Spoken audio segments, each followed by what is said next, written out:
In the 4th century BC, a curious Greek man traveled the entire ancient world. He wasn't a warrior or a king. He was something even rarer in the ancient world, a storyteller. He traveled for 8 years visiting the world's most important cities, experiencing countless adventures along the way. His name was Herodotus, and in this video, we're going to be exploring the stories and writings from his travels in ancient Greece, the Persian Empire, ancient Egypt, Babylon, Ethiopia, India, Arabia, Scythia, and Libya. His travels began in ancient Egypt, where he writes about visiting the pyramids of Giza and the translated conversations he had with ancient Egyptian priests describing the construction of the magnificent ancient wonder. After his travels, Herodotus composed all of his writings into one extraordinary book, the Histories, one of mankind's greatest literary achievements not lost to translation or time. Presenting it to the Athenian assembly, its greatness was immediately recognized.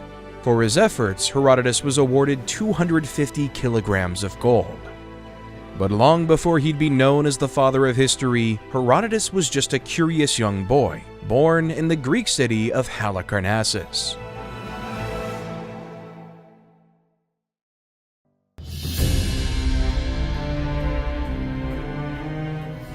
Herodotus was born in 484 BC to a wealthy, educated family at a time when Halicarnassus was under Persian rule and occupation. Now, Herodotus could have chosen a docile life. He was rich and educated at a time when luck was in very short supply. He was born at a time when the Greco-Persian War was at its fever pitch. When he was just 5 years old, his people defeated the Persians at the Battle of Plataea in a decisive victory. Herodotus wanted to know why. Why was there so much conflict between the Greeks and non-Greek? Could he, Herodotus, trace these wars to their very beginning? And could he do that from the comfort of his hometown, Halicarnassus? Of course not. So, Herodotus stepped out, away from Halicarnassus and into the world. First to Susa, then to Babylon.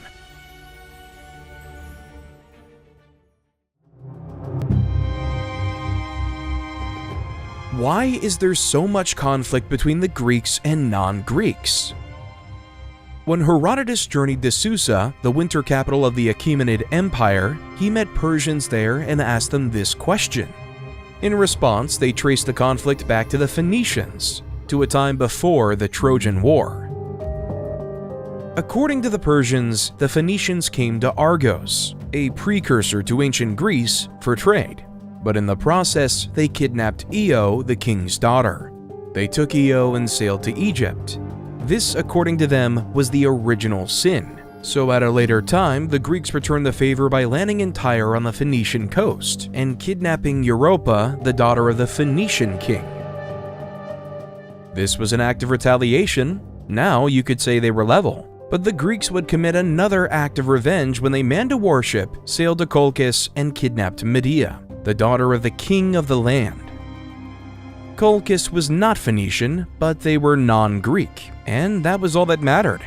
So when the king of the land sent a messenger to Greece demanding both the return of his daughter and reparations for the wrong done to him and his people, the Greeks basically told him to leave while reminding him of the original crime the Phoenicians had committed. According to the Persians, the tally stood 2-1 in favor of the Greek. It was unfair, but it would take another generation for the non-Greeks to level the scoreline. Their revenge came from Paris, son of Priam, when he stole Helen from Greece. The Greeks were furious, and they asked for reparations and Helen back. But Paris reminded them of the incident with Medea and asked them if it would be fair to return Helen when they refused the offer from a generation before. After this, the Greek raised a mighty army that sparked the Trojan War, killed Priam, his son Paris, and destroyed the city. This, the Persians said, was the reason why they regarded the Greeks as enemies. This was the root cause of the war. Now, if this were any other historian, the story would end here. But Herodotus set himself apart from other historians of his time and before by always asking why. This is how Herodotus discovered that the Phoenicians did not agree with the Persians' version of events. In fact, the Phoenicians believed that the women they supposedly kidnapped came willingly. To them, the original sin with Io wasn't a sin because she had slept with their captain, gotten pregnant, and eloped with them so the whole affair wouldn't be discovered at home.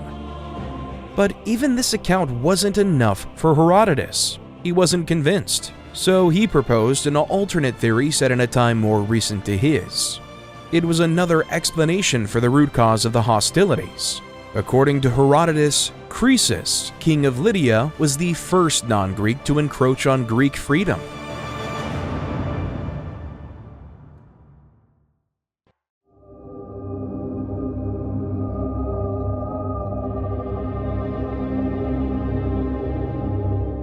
Croesus was the last king of the Mernad dynasty, the ruler of the ancient kingdom of Lydia from 585 BC to 546 BC.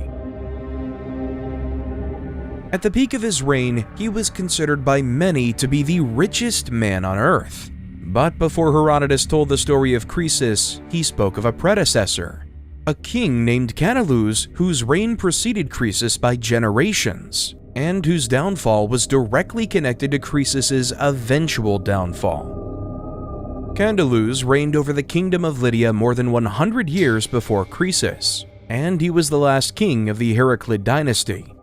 Canalus had a guard named Gyges, whom he loved and trusted so much that he discussed everything with him, including deeply sensitive matters. But the love of a king is like fire. Enough of it will keep you warm, too much of it, and you'll find yourself consumed by its flames.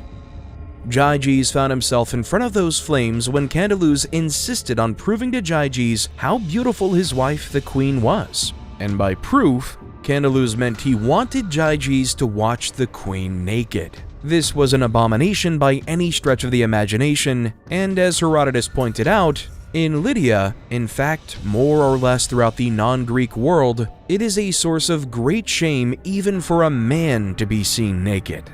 So it was no surprise that Gyges was against this. He wanted none of it. In fact, he begged the king not to make him do it. But Canalus was his king, and kings get what kings want. However, Canalus assured Gyges that no harm would come to him for seeing the queen's nudity.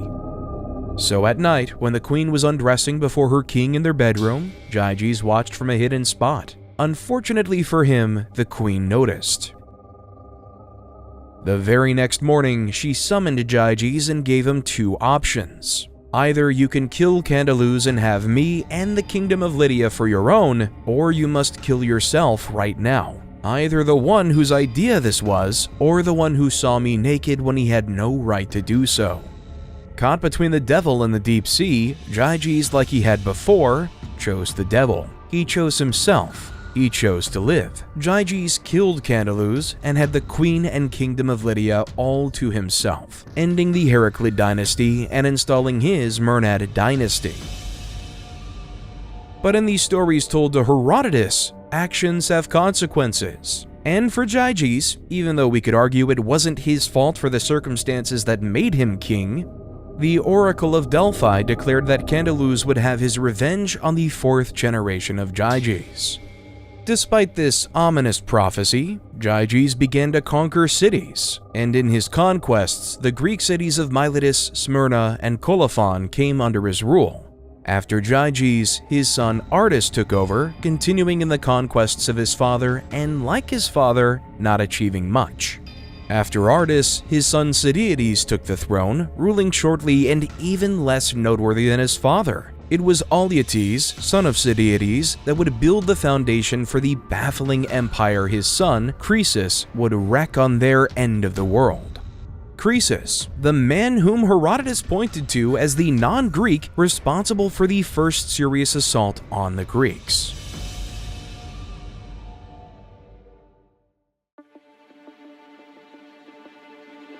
Immediately after he took the throne, Herodotus says Croesus attacked the Ephesians. They were the first Greek state to suffer his wrath. After the Ephesians, Croesus attacked and subdued all of the Ionian and Aeolian cities one by one, and he made them pay tribute to him. After this, he built ships with the plan to attack the Aegean islands. Fortunately for the Ionian Greeks living on those islands, Croesus abandoned this plan and focused instead on building alliances with them. The result of these conquests was a wealth beyond the imagination of any man living at that point in history. Sardis, the capital of the Lydian Empire, became the epicenter of that world, and it was visited by every learned Greek who was alive at the time. Everyone knew one thing for a fact: Croesus, king of the Lydian Empire, was the richest man in the known world. Of this, there was no question. But there was another question that plagued Croesus's mind at the time. It was not enough to be the richest, he wanted to be the happiest.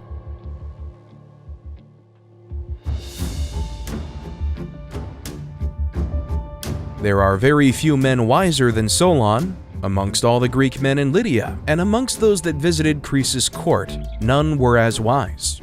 Solon was a native of Athens, who was skilled enough to draw up laws for the people of his city, and wise enough to include a 10-year clause that stopped the Athenians from revising the laws he made. The Athenians were notoriously dependent on his services, and the true reason for this clause was so he would not be disturbed by them for a decade while he traveled. During his time in Sardis, he visited one of Croesus's banquets, and the king asked him the question, "Who is the happiest of all men?" Solon knew Croesus expected to be flattered. Solon knew the king expected him to utter his name, so Solon told him what he really felt. "My lord, Tellus of Athens." Croesus was surprised, more curious than he was pissed, so he asked Solon, "What makes you think Tellus is the happiest man?" Solon responded by giving him 2 reasons why Tellus was happiest of all men. In the first place, while living in a prosperous state, Tellus had sons who were fine, upstanding men, and he lived to see them all have children, all of whom survived. In the second place, his death came at a time when he had a good income, by our standards, and it was a glorious death. You see, in a battle at Eleusis between Athens and her neighbors, he stepped into the breach and made the enemy turn tail and flee. He died, but his death was splendid, and the Athenians awarded him a public funeral on the spot where he fell, and greatly honored him. Croesus was impressed by this answer and accepted it, but he missed the message Solon was trying to pass across, because his next question to Solon was, "Who is the second happiest person of all men?" Again, knowing that Croesus was expecting to hear his name, Solon replied instead with 2 names. Twin brothers from Argos named Cleovis and Biton. These Argive twins were blessed with amazing physical strength and were rich. One day during a festival of Hera at Argos, their mother urgently needed to be taken to the sanctuary on her cart, but the oxen was missing, so the brothers strapped themselves to the yoke and pulled the cart with their mother riding on it. The distance to the temple was 4 miles. When they arrived, the people of Argos praised the twins, and they praised their mother even more for being lucky to birth such noble men. Overcome with joy, their mother prayed to her goddess. She prayed that in return for the great honor her children Cleovis and Biton had brought her, the goddess should give them whatever was best for a human being to have. That very night, her sons died, and the Argives built a statue to their name.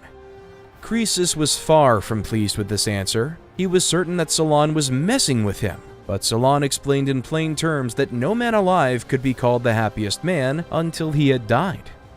Solon acknowledged that Croesus was wealthy and happy now, but he went on to explain that, unless good fortune attends him and sees to it that, when he dies well and with all his advantages intact, Croesus cannot be truly called the happiest man. Croesus wasn't convinced. He hated Solon, but Croesus didn't need to be convinced. He would learn Solon's lesson very quickly.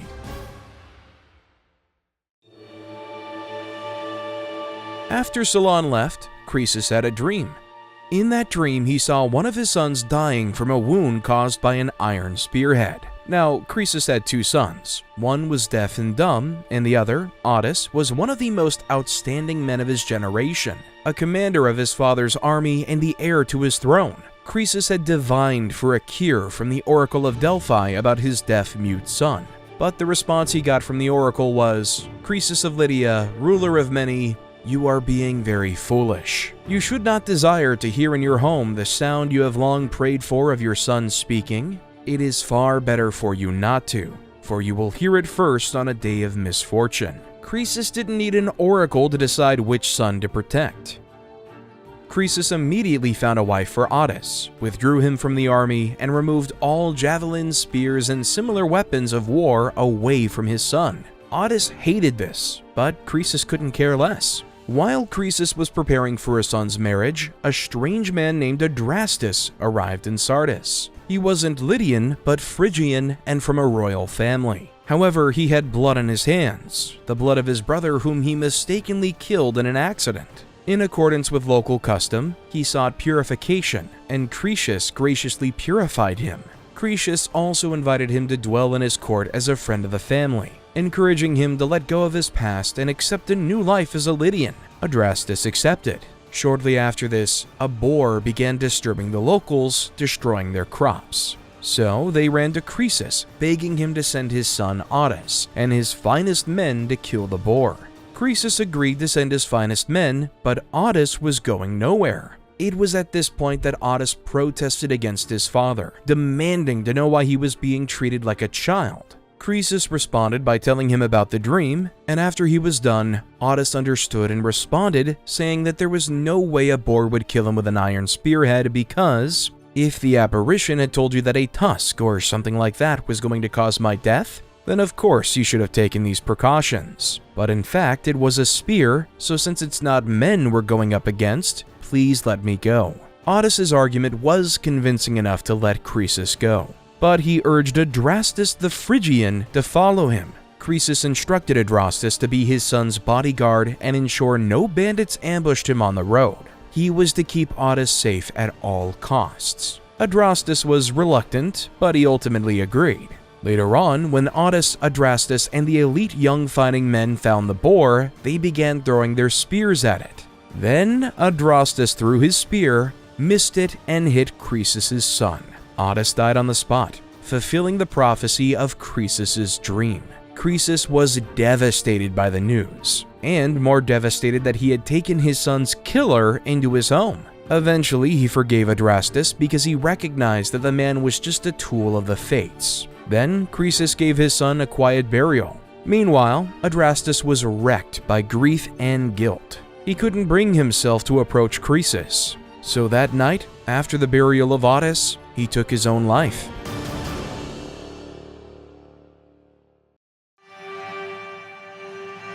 Croesus's fortune had turned to misfortune. For the next 2 years, the Lydian king grieved the loss of his son.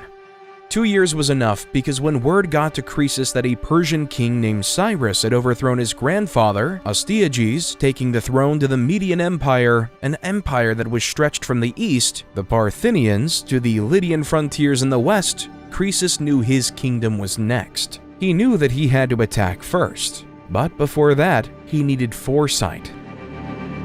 He consulted the Oracle of Delphi, asking if he would succeed in a war against the Persians. The oracle's response was ambiguous. If Croesus goes to war, he will destroy a great empire. Croesus concluded that the empire the oracle was referring to was Cyrus's Persian Empire, and he went ahead with the war. But the Persian king defeated him on the plain of Sardis, laid siege on the Lydian capital, and captured him because he wanted Croesus alive. This is what made the Lydian king's capture interesting, because the soldier that would capture him alive almost killed him first because he didn't recognize him. It was Croesus's deaf-mute son that cried out saying, "Don't kill Croesus." Those were his first words, fulfilling prophecy once more. Much later, the oracle would also reveal that the main reason his empire crumbled was because it was time. Candalu's revenge had happened during Croesus's lifetime, just as it was predicted.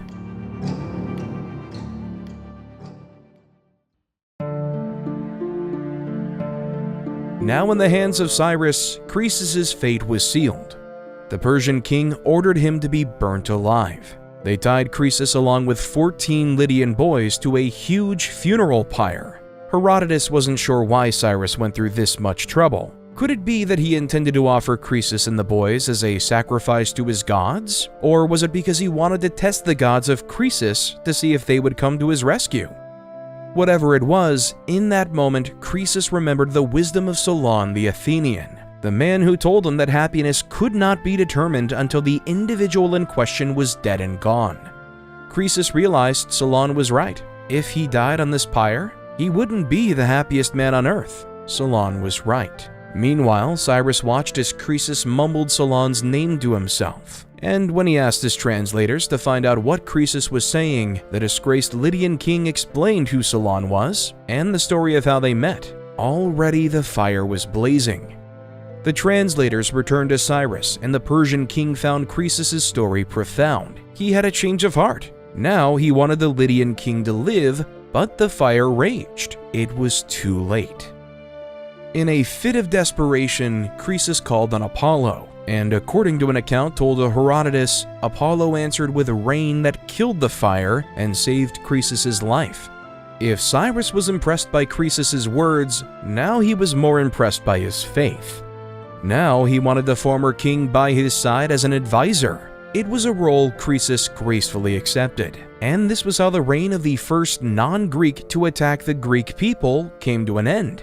From here on, Herodotus would document the exploits of the next non-Greek aggressor, the Persian king Cyrus, and the empire he built with bloody conquest.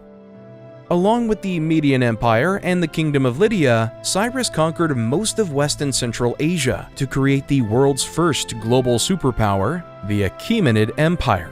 As Herodotus wrote down these stories of blood and war, he studied the customs of the people Cyrus conquered. He began with the customs of the conquerors themselves, the customs of the Persian people.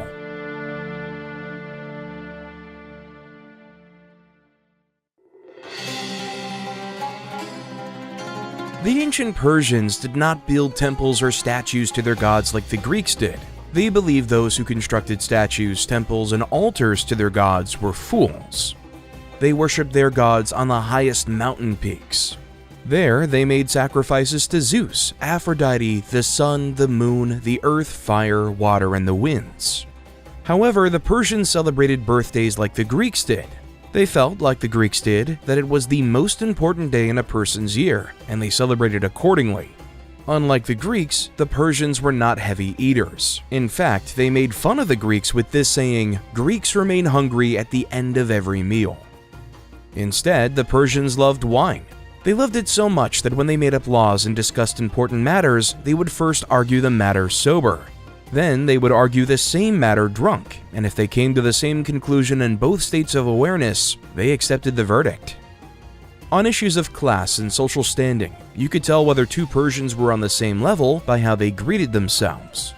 If they were on the same level, they would kiss each other on the lips. If one was slightly lower than the other, they'd kiss each other on the cheeks. And if one of them was clearly inferior, he had to fall to the ground and prostrate himself in front of the higher class man. One more detail that set the Persians apart from the Greeks was how open they were to adopting parts of other cultures they traded with or conquered.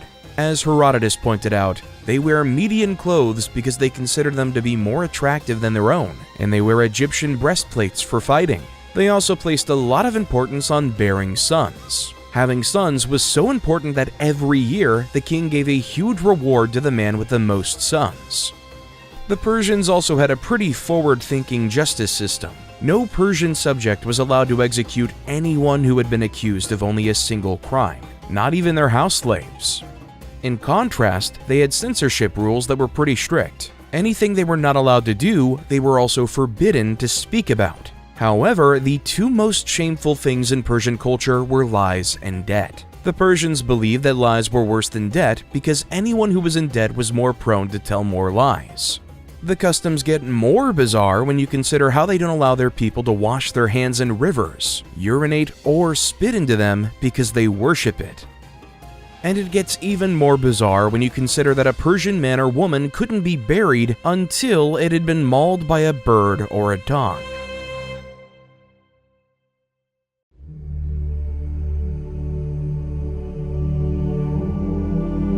After Persia, Herodotus traveled to the magnificent city of Babylon. There, he wrote about the Babylonian people, whose customs were further from the Greek than the Persians were.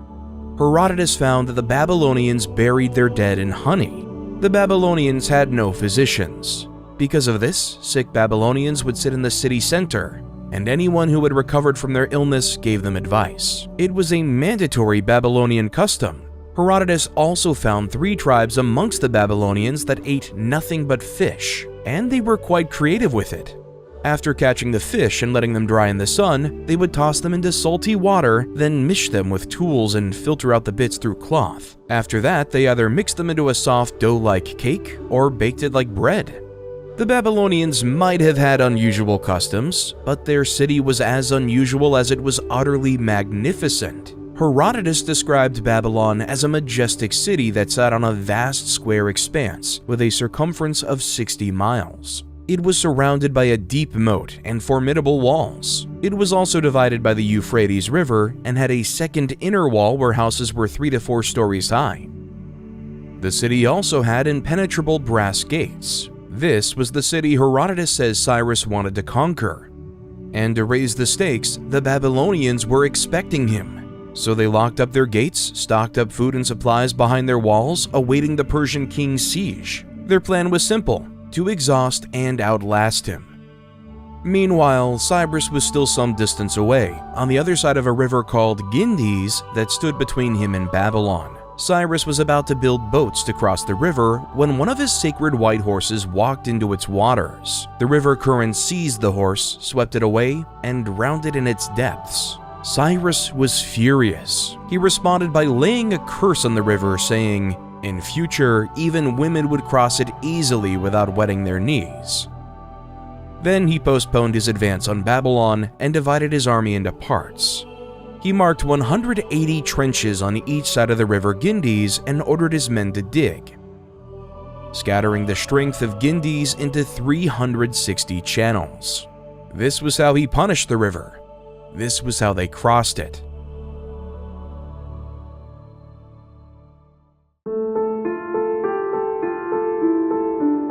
While Herodotus was in the city of Babylon, he was told stories of Babylon's most perverse custom. By our modern standards, the Babylonian marriage market. This custom existed before Cyrus the Great conquered the city. Herodotus was told it was an auction for all the young women in Babylon.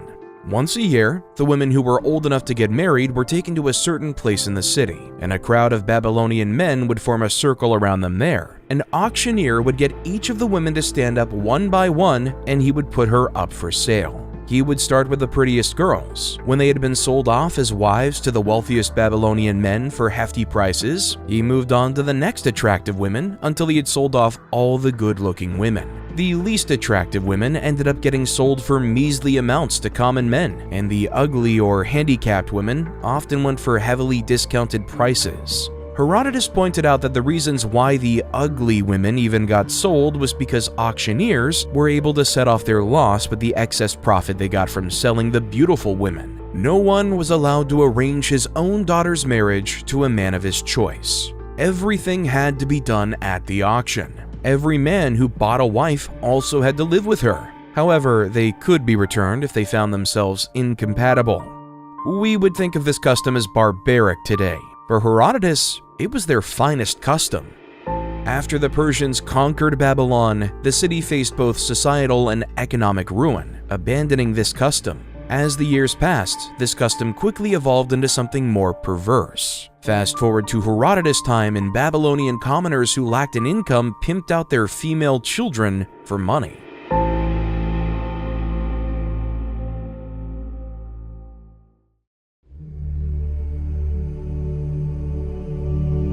After Cyrus and his army punished the Gindis and crossed it, they advanced on the city of Babylon. At first, they met and defeated the Babylonian army in battle near Opis, located north of the capital city of Babylon in modern-day Iraq.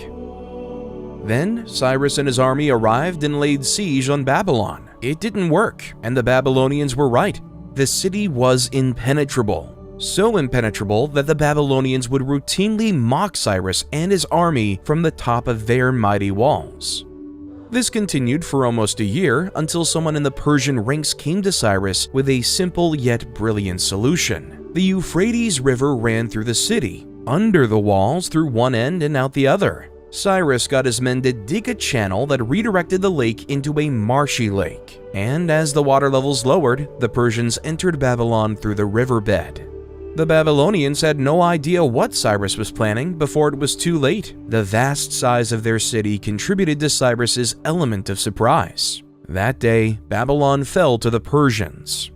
Now, Cyrus could call himself the King of Kings, King of the four corners of the world, King of the Achaemenid Empire.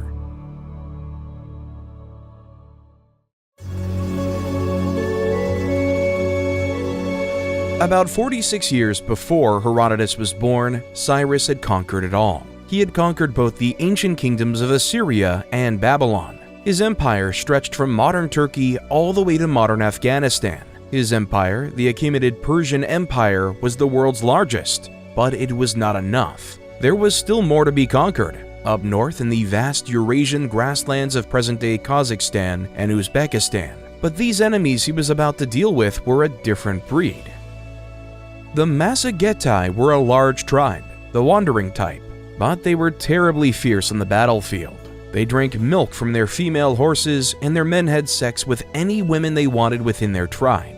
This was their way. When a tribe member grew too old to care for, his relatives got together and sacrificially killed him along with his livestock. Then they took the flesh, combined it, cooked it, and feasted. The Massagetans did not farm. They got their food from the abundant cattle and fish along and in the Araxes River. The only god they worshipped was the sun, and they offered him horses as sacrifice. They did this because they believed the only fitting sacrifice for their god was the fastest creature on earth. Herodotus noted that they resembled the Scythians in both their clothing and lifestyle. Scythians was a broad term used for Indo-Eurasians that lived within that region. There was no doubt that the Massagetans were a tribe different from any of the tribes the King of Kings had brought under his rule. They were a different breed, and yet these were the people that Cyrus was eager to bring under his rule.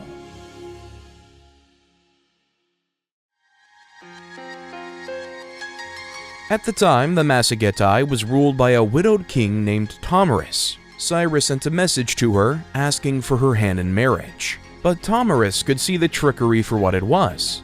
Cyrus wasn't asking her to be his queen, he was looking for an excuse to subjugate her people without conflict. So she declined his request. That was all the excuse that Cyrus needed. He immediately began his campaign against the Massagetae, but he first sought the counsel of his advisors. Croesus was still alive, and he was still Cyrus's most trusted advisor. The former Lydian king advised Cyrus to set a trap for the Massagetae army. They crossed into Massagetan's territory and left a small force of Persians as bait along with a banquet of food and wine. The Massagetae army, led by Tomarus' son Spargapaces, met the Persians in battle. They defeated the Persians they found and began feasting on their food and wine. Before the Persians, the Massagetans had never taken wine. They were not used to the effects of alcohol. So Spargapaces and the Massagetan army quickly became drunk. Croesus' plan worked. Cyrus and his main army made quick work of the drunk Massagetae and captured Spargapaces, Tomarus' son. Cyrus planned to use him as a bargaining chip to get Tomarus to surrender. But when Tomarus heard what had happened, she was enraged. In a fit of maddening rage, she sent a strongly worded letter to the King of Kings warning him, "You bloodthirsty man, Cyrus, you used the fruit of the vine to overcome my son rather than conquering him by force in battle. Now I am giving good advice, so listen carefully.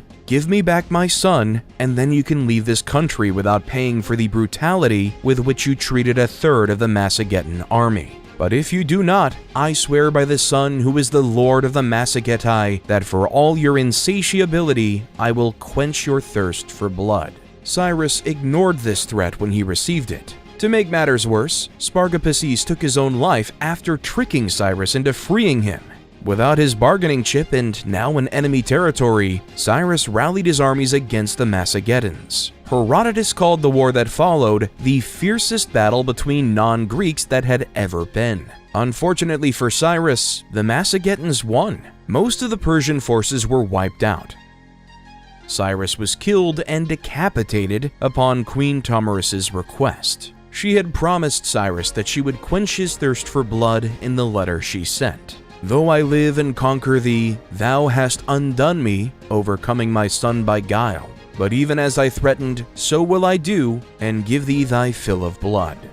Queen Tomarus of the Massagetans held up to that promise by dunking the King of Kings' severed head into a wineskin filled with human blood.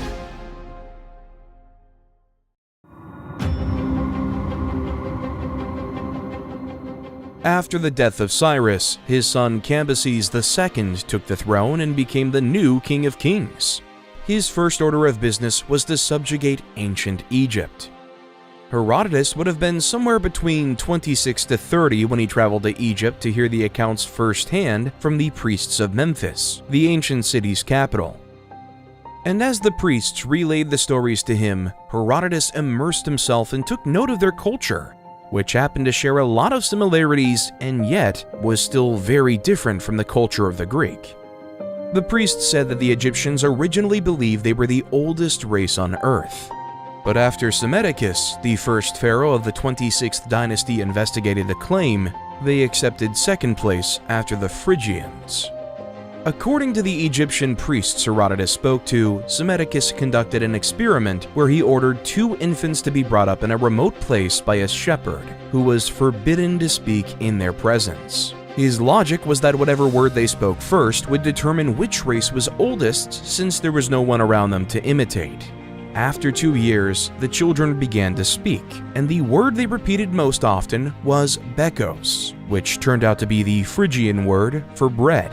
Since they had grown up in isolation and no one had spoken to them, Psammetichus concluded that the Phrygians were the oldest race, and all of Egypt agreed.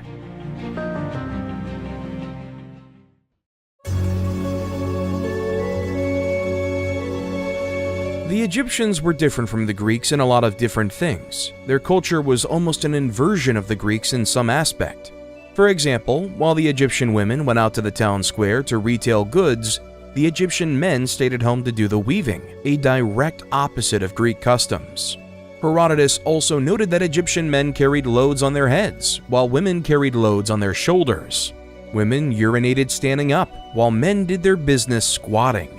Ancient Egyptians in general relieved themselves indoors but ate outside on the streets, and their reason for this was, things that are embarrassing but unavoidable should be done in private, while things which are not embarrassing should be done out in the open. They had no female priestesses for any of their gods or goddesses. All of their gods and goddesses were served in this capacity by men. Everywhere in the world, priests had long hair, but in ancient Egypt they shaved their heads. Meanwhile, in times of mourning, most cultures would have the grieving relatives cut their hair. In Egypt, the relatives would both let their hair and beards grow. The Egyptians kneaded dough with their feet and clay with their hands, and picked up feces with their hands too. The Egyptians also practiced circumcision. Greeks moved their hands from left to right while writing. Egyptians moved theirs from right to left. The ancient Egyptians were also as religious as they were clean, cleaner than the Greeks. Everyone scrubbed the bronze cup they used for drinking every day, and their cloaks always had to be freshly washed every day. As Herodotus would note, the Egyptians valued cleanliness above appearance.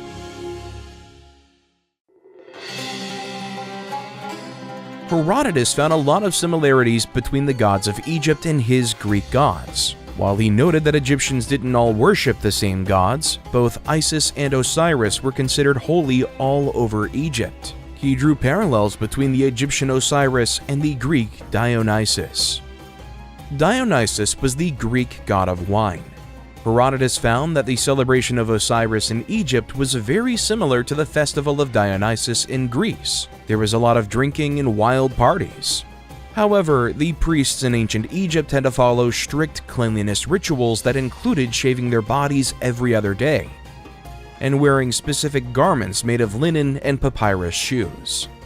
Despite their strict routines, priests enjoy benefits. They were the responsibility of the Egyptian people. They were provided free food, including sacredly cooked meals of beef, goose meat, and wine. However, they weren't allowed to eat fish, and they considered beans impure, so they avoided it too.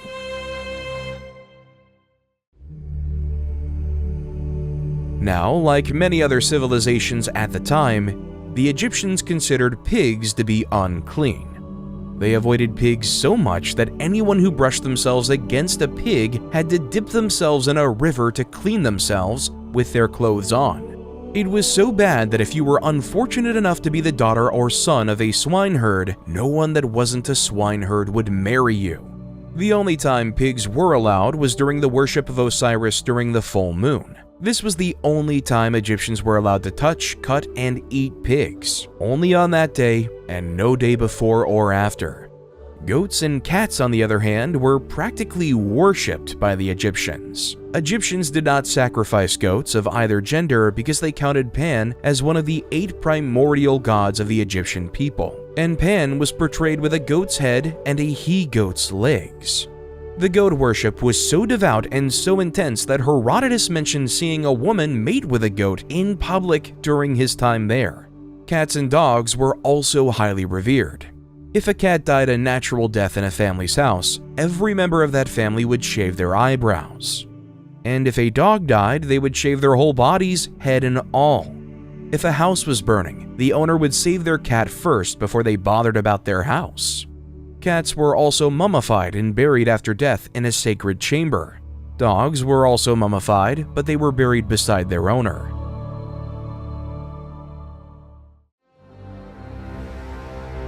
The Egyptians were obsessed with the mummification process. Mongooses, shrews, hawks, bears, wolves, and crocodiles all got mummified after death. There were professional embalmers who specialized in this work. Herodotus described 3 types of mummification processes. In the first method, the embalmer would extract the brain by passing a hooked iron instrument through the corpse's nostrils, extracting part of the brain and liquefying the rest. Then, they would cut open the side of the corpse, remove all the intestines, and clean out the cavity, rinsing it with palm wine and crushed spices. After this, they filled the corpse's belly with more perfumed spices before sewing it back up. The next and final phase involved packing the corpse in natron, a drying agent that is still used to this day. The corpse was left to mummify for 70 days. After the 70 days was up, the whole of the mummy's body would then be wrapped in bandages made out of fine linen cloth cut into sticky strips. The relatives would collect the corpse, make a hollow casket in the shape of a man, and enclose the corpse inside it. Once the corpse had been shut away inside the casket, they stored it upright against the wall of a burial chamber. The process was the most expensive and the best.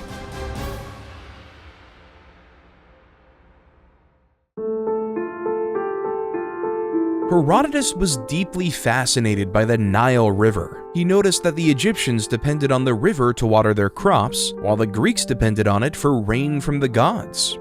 The Egyptians found the Greek dependence on rain silly, noting that the Greek would starve the day the gods refused to give them rain.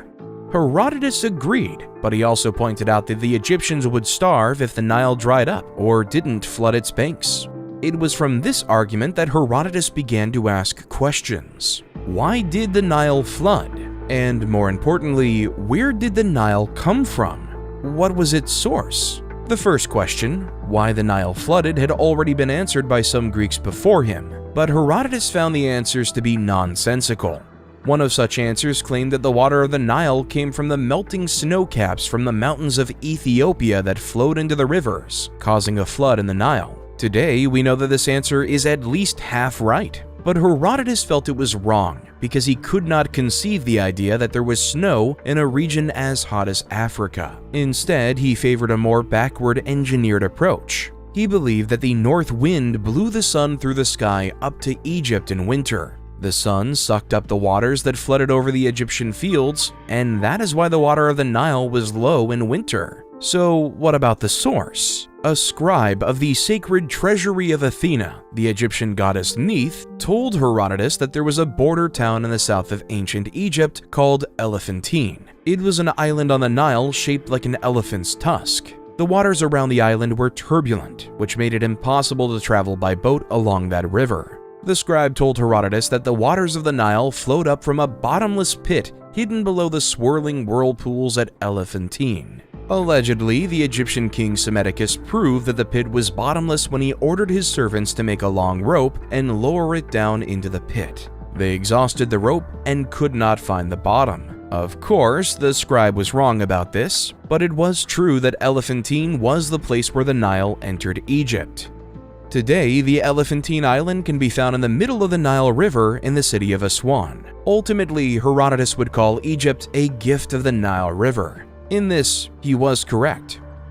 Without the Nile, there wouldn't have been an Egyptian civilization. It would never have existed, because even to this day, about 95% of Egypt's population live within 12 miles of the Nile.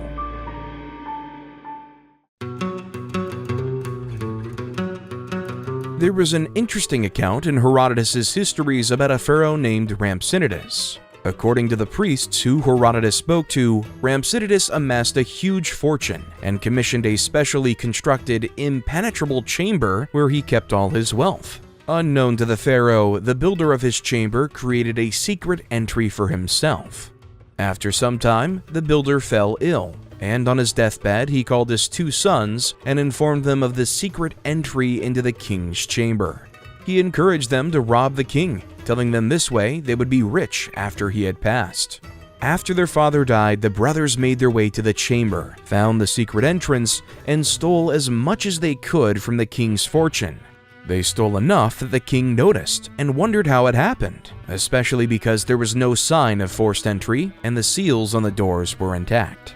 The 2 brothers robbed again and again till the king suspected that the thefts were either an inside job or the result of someone using a secret entrance. So Rhampsinitus ordered his men to set booby traps within the chambers. It worked. The next time the brothers came visiting, one of them got caught in the king's trap and could not free himself. As dawn crept closer, the brothers knew they had to act quickly to avoid capture. The trapped brother, realizing the danger of being identified, asked his free brother to cut off his head. It wasn't an easy request, but the reasoning was clear. Without his head, he couldn't be recognized. So he decapitated his brother, leaving his brother's headless corpse in the chamber. It worked. The king found the headless culprit, but couldn't identify who he was. So he ordered his guards to hang the body on the city walls for all to see. Anyone caught mourning the sight would be seen as connected to the thief and brought before the king for questioning. The thief's mother recognized her son's headless body and pleaded with her surviving son to retrieve it for a proper burial. She threatened to expose his theft to the king if he refused. The surviving son came up with a plan to retrieve his brother's body. He approached the corpse's guard on a donkey, carrying several large skins of wine. When he knew the guards could see him, he deliberately spilled the wine to distract the guards, who rushed to stop the wine from wasting and began drinking it themselves. Soon enough, they were so drunk that they slept off. Once the guards were completely drunk, the surviving son cut down the body of his headless sibling, loaded it onto the donkey, and left. King Rhampsinitus was outraged when he heard what happened, so he came up with another plan to catch this evasive thief. The king ordered his daughter to work as a prostitute in a well-known brothel and tasked her with questioning every client about the theft of the headless corpse. She was instructed not to engage in intimate acts until the client had answered 2 specific questions. What is the cleverest and the most wicked thing you have done in your life? If anyone revealed information about the theft of the king's treasury or the theft of the headless corpse, she should immediately identify him and grab his arm. When the actual thief found out about this plan, he decided to prove he was more cunning than the king one last time. So he got a human arm from an embalmer and brought it into the brothel with him. When the king's daughter asked him what the cleverest and most wicked things he had done, the thief told her that the worst thing he had done was decapitate his own brother when he was caught in a trap in the king's treasure chamber, and that the cleverest thing he had done was get the guards drunk and cut his brother's corpse down from the city wall. The king's daughter heard him and tried to grab his hand, but she grabbed the fake hand and the thief escaped. When the king heard, he was more impressed than he was pissed. He sent men all around the city to announce that the thief would be fully pardoned if he would make himself known. The thief chose to trust Rhampsinitus and visited the palace where the king offered his daughter's hand in marriage to him. Impressed by the thief's intelligence, the king remarked, "No one can surpass this man's cleverness. We Egyptians are known for our wit, but he outshines us all."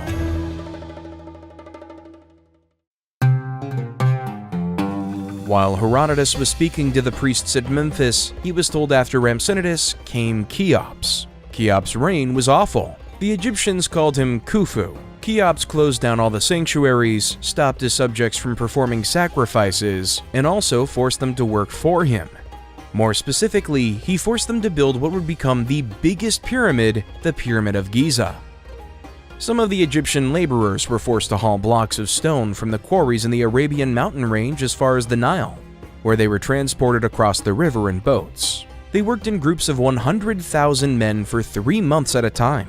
Herodotus says the priests told him it took 10 years of hard labor for the people to construct the causeway along which they hauled the blocks of stone. The actual pyramid itself took 20 years to build. Each of its sides were square, 800 feet long, while the pyramid itself was 800 feet high as well. It was made of polished blocks of stone, fitted together perfectly with none of the blocks being less than 30 feet long. The pyramid was built like a flight of stairs. When that first stage of the construction process was over, they used tools made of short pieces of wood to lift the remaining blocks of stone up the sides. When the stone had been raised up to that point, it was put onto a different device which was positioned on the first level, and from there, it was hauled up to the second level on another device. The topmost parts of the pyramid were finished first, then the ones just under it down to the ground levels.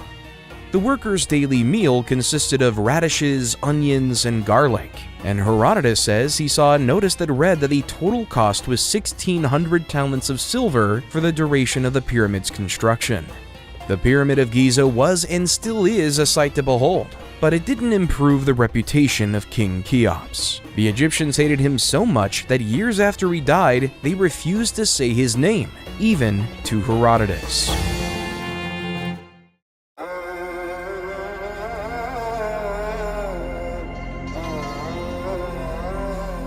I have personally seen it and it defies description. If someone put together all the strongholds and public monuments of the Greeks, it would be obvious that less labor and money had been expended on them than on this labyrinth. And I say this despite the fact that the temples in Ephesus and Samos are remarkable structures.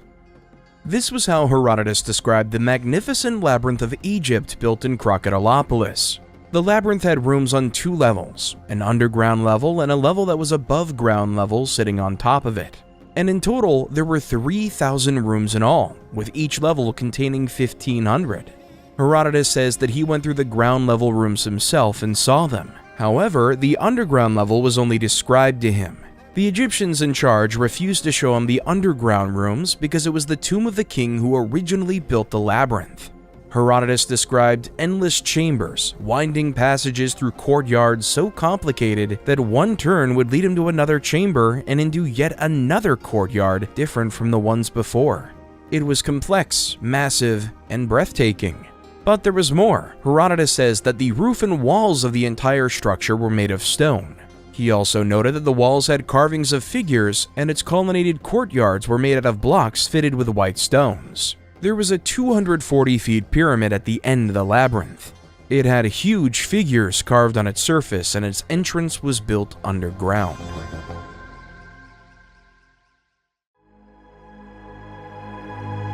The Lake of Moeris was another marvelous sight to behold.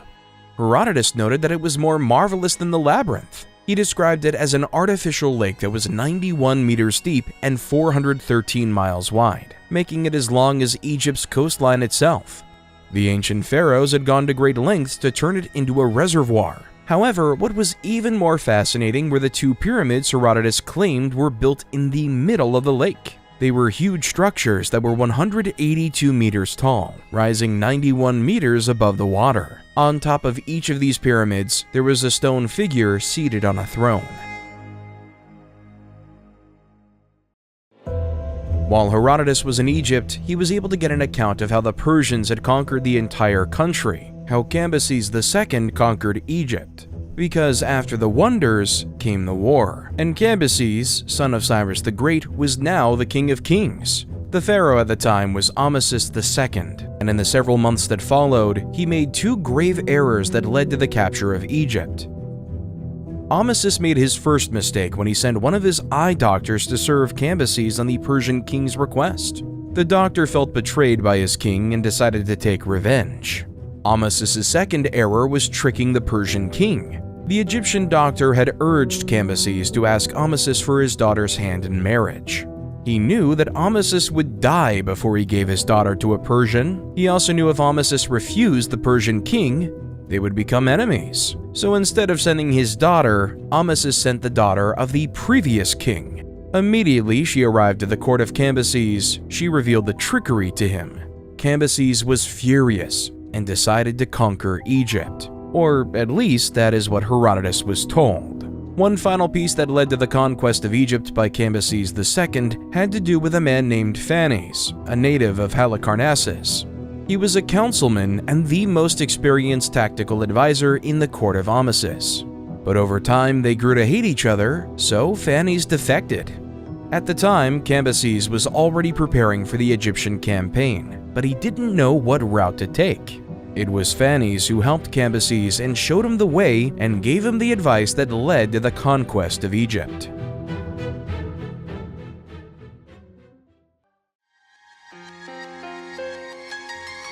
Cambyses was wise. Despite having full control over the Neo-Babylonian Empire and its sub-regions, including northern Arabia, he still sent a message to the king of Arabia requesting permission through the desert road from Gaza to Pelusium in Egypt. Arabia and Egypt were bitter rivals, and the king of Arabia was more than glad to help any cause that would ruin Egypt. So when Cambyses asked for permission, the Arabian king granted it and offered him help. But before the war could begin, Amasis passed away peacefully.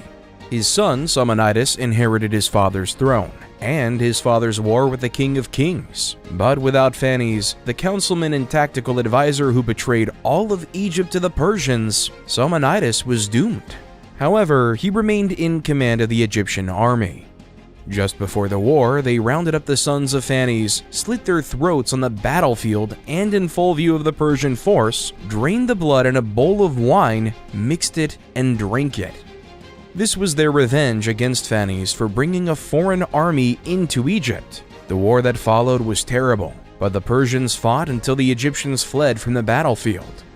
Cambyses wanted to take Egypt peacefully, so he sent a Persian to Memphis on a Mytilenean ship to suggest a truce. But the Egyptians smashed the ship and slaughtered everyone on board, tearing the crew apart limb from limb and carrying the remains back inside their walls.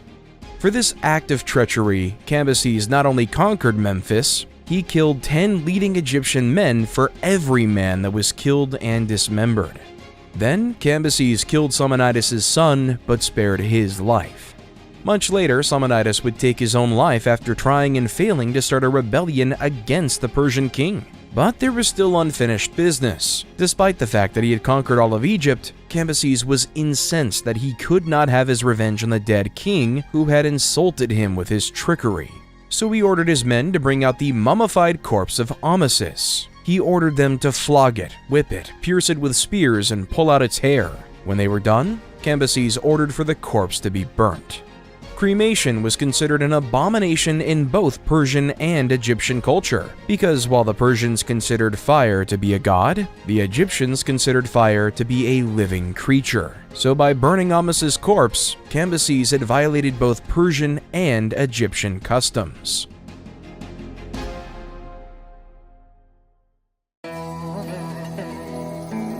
After Egypt, Cambyses set his sights on Ethiopia. He sent spies disguised as emissaries bearing gifts of a purple cloak, gold, perfumes, and wine to the king of Ethiopia. But the king of Ethiopia saw right through them and called them out as spies. But he didn't punish them. Instead, he showed his kingdom to them. They found that the average Ethiopian lived longer than the average Persian by 40 years. They were also better looking. The spies were shown a lake where Ethiopians bathed. It looked like olive oil and gave off the scent of violets. They also saw Egyptian slaves wearing huge shackles made out of gold, bigger than the gold they had offered the king.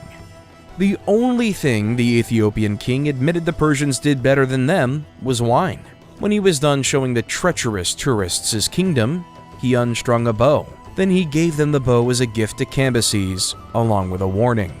Here is a word of advice from the king of the Ethiopians. When the Persians can draw bows of this size as easily as I do now, then he can march against the long-lived Ethiopians, with an army that considerably outnumbers yours. In the meantime, he should be grateful to the gods for not making the sons of Ethiopia think of acquiring additional lands besides their own.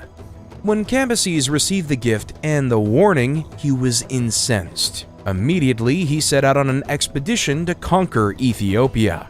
But it was doomed from the start, because as Herodotus pointed out, Ethiopia was on the ends of the earth. It was far enough that by the time they reached a fifth of the journey, his army ran out of food. Then they ran out of yoke animals because the men had eaten it all. Cambyses insisted on continuing because, according to him, there was still grass and plants to survive on. By the time they got to the desert, his men had resorted to cannibalism, and soon they began casting lots to choose 10 men among them for food. This was what made Cambyses give up on his Ethiopian campaign and return to Egypt.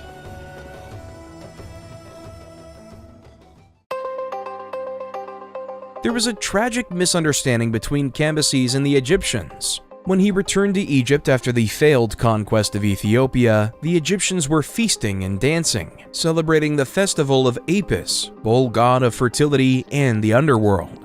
Cambyses was convinced they were mocking him, so he summoned the governors of Memphis and asked them why the Egyptians were celebrating. The governors told Cambyses about the festival of Apis. Cambyses accused them of lying and ordered their execution. Then he summoned the priests of Apis. They gave him the same response the governors had, but Cambyses wasn't convinced, so he summoned Apis himself to appear before him. Now, Apis was a literal calf born from a cow chosen by a beam of light that descended on it from the sky.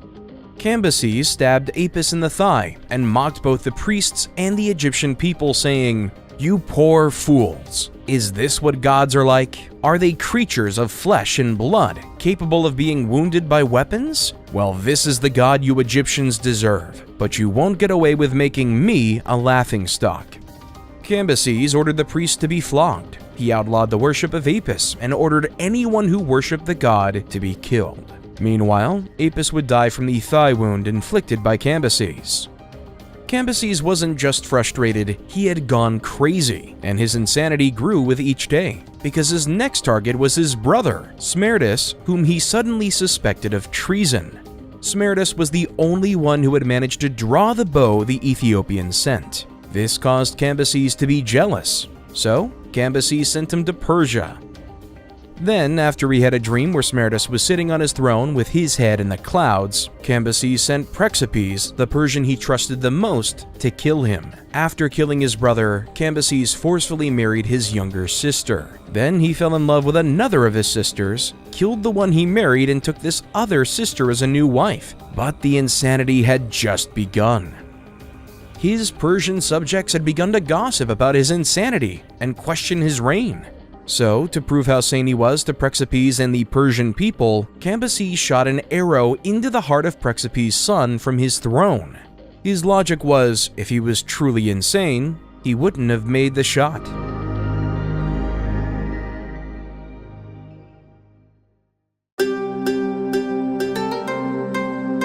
As Cambyses turned into a mad king in Egypt, two Magi brothers, Patizaethes and Smerdis, rebelled against him in Persia. No one knew Cambyses had killed his brother. The Persian people didn't even know the Persian prince, Smerdis, was dead. Only Cambyses and Praxipes were aware. Somehow, the Magi brothers had found out when they noticed his absence, so they hatched a plan. One of the Magi brothers, Smerdis, resembled and shared his name with the deceased prince. Patizaethes plotted to usurp the kingdom by tricking the Persian people into thinking his brother Smerdis was Cambyses' younger brother. So messengers were sent to spread the message that the new ruler of Persia was Smerdis, not Cambyses.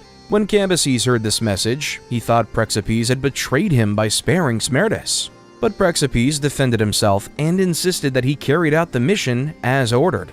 Praxipes went to Persia to investigate the matter himself. There, he discovered the treachery of the Magi brothers and sent word back to Cambyses. It was at that moment that Cambyses remembered the dream he had. Smerdis sitting on his throne with his head in the clouds. It wasn't his brother the dream was warning him about, it was the Magi. Cambyses realized he shouldn't have killed his brother, and this affected him deeply, so he decided to confront the Magi himself. In a tragic turn of events, while attempting to ride to Susa to face the Magi brothers, Cambyses hurt himself in the thigh with his sword, in the same spot he had previously wounded the Egyptian god Apis. It was a fatal wound, and he was sure he would die. So before his death, Cambyses confessed to the important Persians present, expressing regret for killing his own brother and warning them of the Magian threat.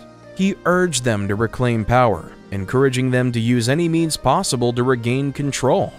But they didn't believe him because they thought it was the crazed rambling of a dying king. 20 days after the accident, Cambyses died, childless with no heir to his throne.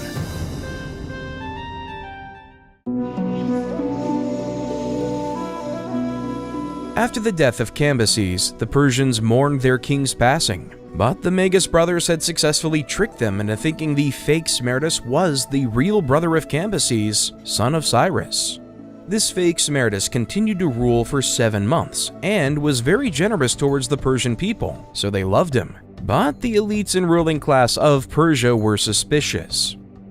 Specifically a nobleman named Otanes, whose daughter named Phaedamia had married Cambyses and was now married to the fake Smerdis, the Magi, as a result of his ascent to the throne. So he sent a message to his daughter instructing her to feel for Smerdis' ears while he was asleep to determine if he was the true son of Cyrus or an impostor.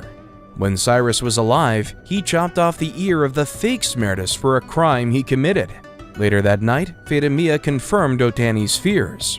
The Smerdis on the throne was, in fact, the Magi brother. Otanes revealed this discovery to other noble Persians, including Darius, the son of Hystopes, who was the second cousin of Cyrus the Great. Together, these nobles decided to overthrow the Magus. Darius was eager to act quickly, so he convinced the others to strike immediately because he was certain they would be betrayed if they waited. While this was happening, the Magi brothers worked hard to win Praxipes to their side, because they believed he was the only one who knew the truth about Smerdis' death. They promised him land and wealth. In return, Praxipes would announce to the Persian people that the fake Smerdis was the legitimate king of kings. However, Praxipes used the opportunity to confess and reveal the Magi's deception to all of Persia. He explained to them how he helped Cambyses kill Smerdis, then he exposed the Magus on the throne as an impostor.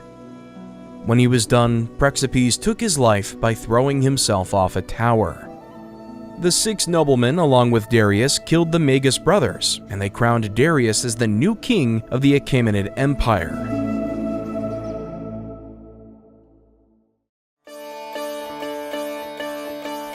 When Darius became king, he divided the kingdom into 20 districts. The Indian district specifically brought a tribute of gold dust to the Persian king, and Herodotus wrote about them.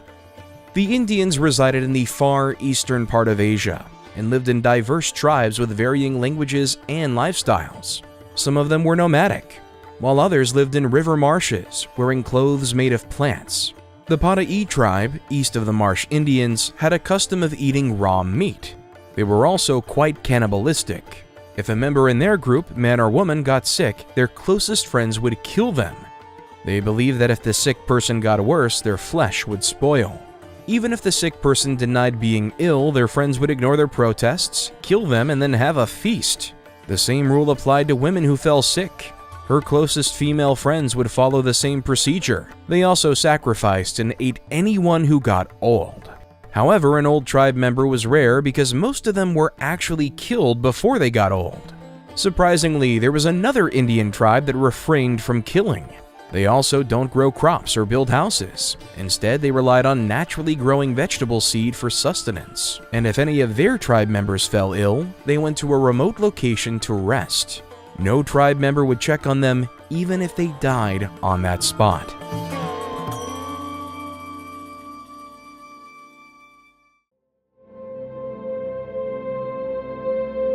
Now, concerning the gold that the Indians had, it belonged to the Indians near the Kospaturis and Paktikan territory. North of the rest of the Indians, they had a reputation for their warlike nature and for their expeditions in search of gold in a sandy desert. In this same desert, Herodotus described massive ants, the size of foxes, that dug up sand filled with gold. There is no evidence that ants of this size existed even before Herodotus' time. Today, many experts believe he might have been referring to Himalayan marmots. Whatever it was, this is where the Indians got their gold from. They used teams of 3 camels, timing their expeditions to coincide with the hottest part of the day when the fox-sized ants retreat underground. When the Indians reached their destination, they filled their bags with sand and promptly headed back home. According to the Persian belief, the ants have an acute sense of smell, and they also happen to be the fastest creatures on Earth. Once they detect the Indians, they pursue them. During this chase, the Indians will sometimes leave the slower male camels to distract the pursuing ants.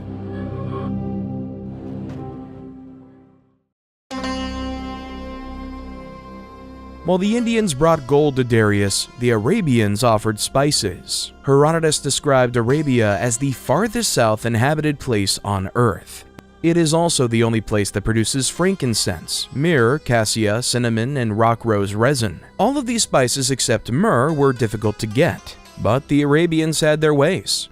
The Arabians got frankincense from a specific tree that was guarded by lots of small, spotted winged snakes. To get the spice from the tree, the Arabians had to burn storax resin to ward off the snakes. Cassia could be found in a shallow lake surrounded by winged creatures resembling bats, which were hostile and made a frightful noise when spooked. Arabians got past the bat-like creatures by wrapping their entire bodies and faces, except for their eyes, in oxhide and other leathers. However, they had to also protect their eyes. The origin of cinnamon is uncertain, but some believe it grew where Dionysus was raised. Arabians claim that large birds carried cinnamon sticks to their nests built on inaccessible cliffs. To obtain cinnamon, Arabians placed large pieces of dead yoke animals near the nests.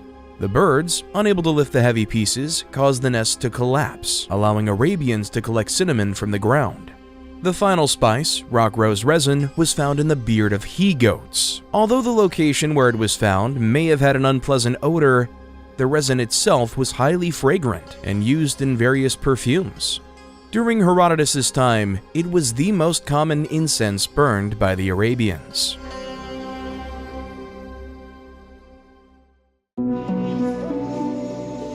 A little after Darius became king of Persia, and a little less after he divided his vast kingdom into districts, he faced his first real test.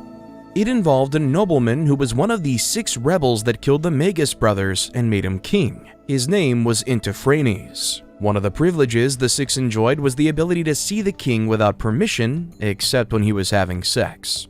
One day, when Intiphanes came visiting, he had a bloody altercation and mutilated the king's guard because they stopped him from seeing Darius.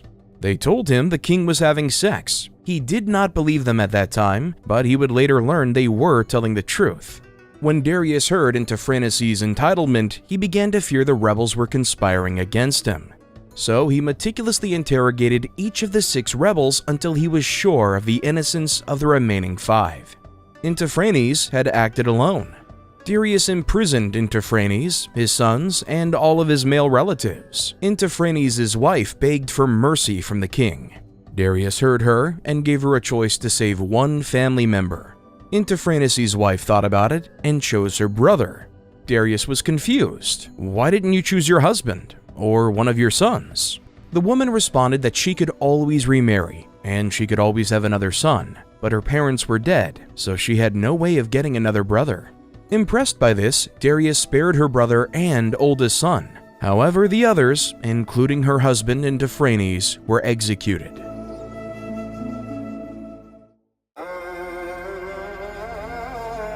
A year later, Darius faced his second test on the battlefield when the Babylonians staged a well-planned revolt. They began planning the revolt at least a year before, when they heard the Magi brothers had taken the throne. They silently prepared for a siege through the Magus' rule and the insurrection that brought Darius to the throne. In what was perhaps their most desperate move, the Babylonians gathered all the women in the city, except mothers and one single woman for each family. They strangled these women to conserve supplies for the siege they knew would come. And it did. Because when Darius heard of their rebellion, he gathered his Persian army and made his way to Babylon. He besieged Babylon for a year and a half, trying every trick in the book and borrowing some of Cyrus's methods, but nothing proved effective. Meanwhile, the inhabitants of the city mocked him and taunted him from the city walls. In fact, one Babylonian stood on the city walls and mocked the Persians, saying, "What are you doing sitting there, men of Persia? Why don't you just go away? Babylon will fall into your hands only when mules start bearing young." The Babylonian assumed this would never happen because mules were known to be infertile.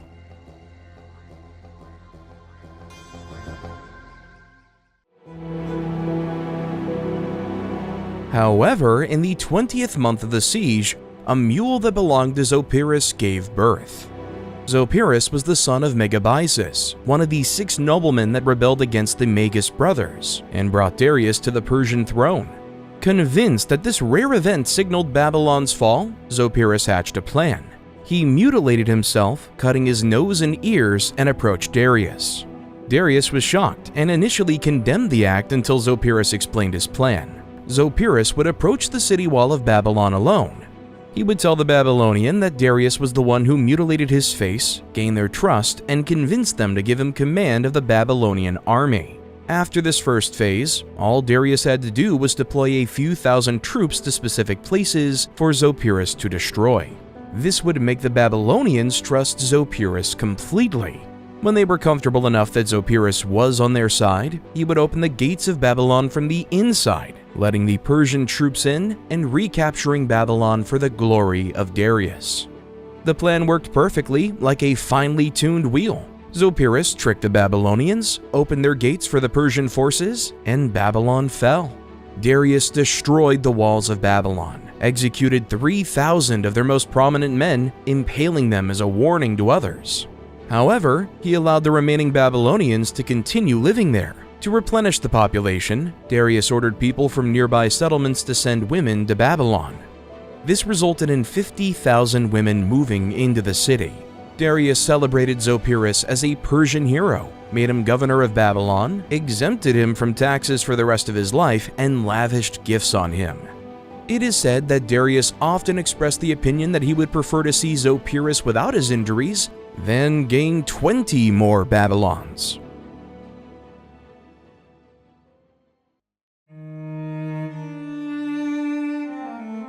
After conquering Babylon, Darius set his sights on Scythia, a nomad wandering tribe that believed they were the youngest people in the world because they descended from the offsprings of Heracles.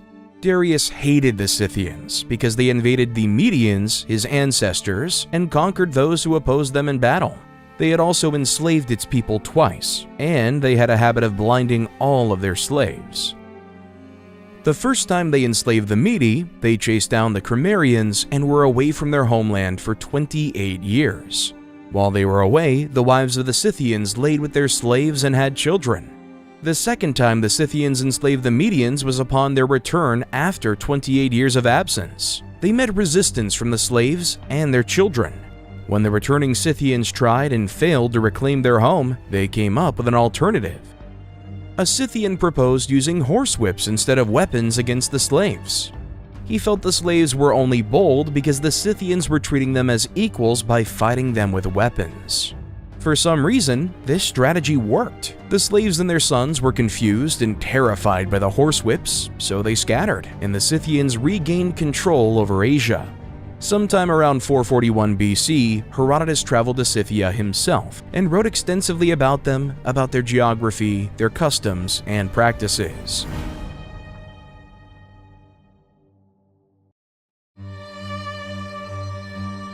Herodotus found similarities between the gods the Scythians and the Greeks worshipped. He felt they were mostly the same, just under different names. Hestia was their most important deity, followed by Zeus and Earth, whom they considered to be Zeus's wife. However, unlike the Greek, they didn't create statues, altars, or temples for their gods except Ares. Also, the Scythians did not use fires or libations when conducting sacrifices for their gods. The most common creatures used for sacrifice were horses. They were killed and cooked for meat by the Scythians. Since there were very few trees in Scythia, the Scythians used the bones of sacrificial meat to cook. After cooking and before feasting on the meal, the worshippers would offer some of the meat and innards as first fruits to the gods by throwing them forward. In each province, there was a sanctuary constructed for Ares, consisting of a large pile of sticks with a square platform on top. Every year, the Scythians added sticks to the platform. When it was time for the festival, they placed an iron dagger on the platform that symbolized Ares. More domestic animals and horses were offered to the dagger than to any other god. They also offered prisoners of war to the dagger, but the prisoners were sacrificed differently. The Scythians slashed the selected prisoners' throats, and their blood was poured over the dagger. Meanwhile, the right arms of all slaughtered enemies were severed and thrown into the air. Maimed bodies were also sacrificed. In Scythian war customs, when a Scythian kills his first man, he must drink the victim's blood. After that, the Scythians must present the king with heads of those they kill because without it, they won't have a share in the spoils of war. The Scythians must also skin their victims' heads, and this process involves making a circular cut on the scalp, shaking the scalp off, scraping the skull with a cow's rib, and kneading the skin into a rag that they attach to their horse's bridle. The more skin rags a Scythian possesses, the braver they're considered by their peers. Now, the Scythians weren't the type to let a good thing go to waste. They used their enemies' skulls as cups, and if a Scythian had a falling out with one of his relatives, they fought to the death in the presence of their king. The winner treated the loser's skull the same way he treated his enemies, and when he had important visitors, the Scythian would show them the skull and share the story of how it once belonged to their relative. This was how the Scythians defined courage.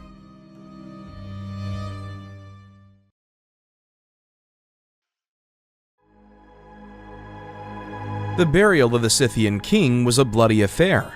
First, a huge square pit was dug. Then the king's body was covered in wax and filled with spices, herbs, and sewn back up. The Scythians in the royal house grieved by cutting their ears, shaving their heads, slashing their arms and foreheads, mutilating their noses, and piercing their left hands with arrows. As they moved the king's body on a wagon across different tribes, every member of each tribe was expected to show their grief in the same manner as the royal Scythians. Eventually, the king's corpse was laid in a grave on a pallet, spears were placed on both sides, and a roof was constructed using wooden planks and rush matting. The remaining space within the grave was often filled with members of the king's court that had all been throttled to death. A concubine, wine server, cook, groom, steward, messenger, horses, and various possessions. The only items that weren't buried with the dead king were his silver and bronze. After this, the grave was covered with a massive mound of sand.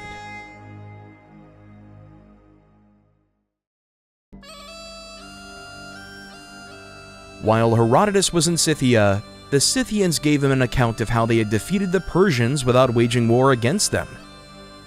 They were unbeatable. They spoke of how in 513 BC, 26 years before Herodotus' birth, Darius launched a campaign against the Scythians. When Darius reached the Danube, a massive river in southeastern Europe, he found a bridge waiting for him. The Ionian Greeks, allies of Persia at the time, had built it specifically for his campaign. When Darius and his Persian army crossed into what is now Romania, he ordered for the bridge to be destroyed.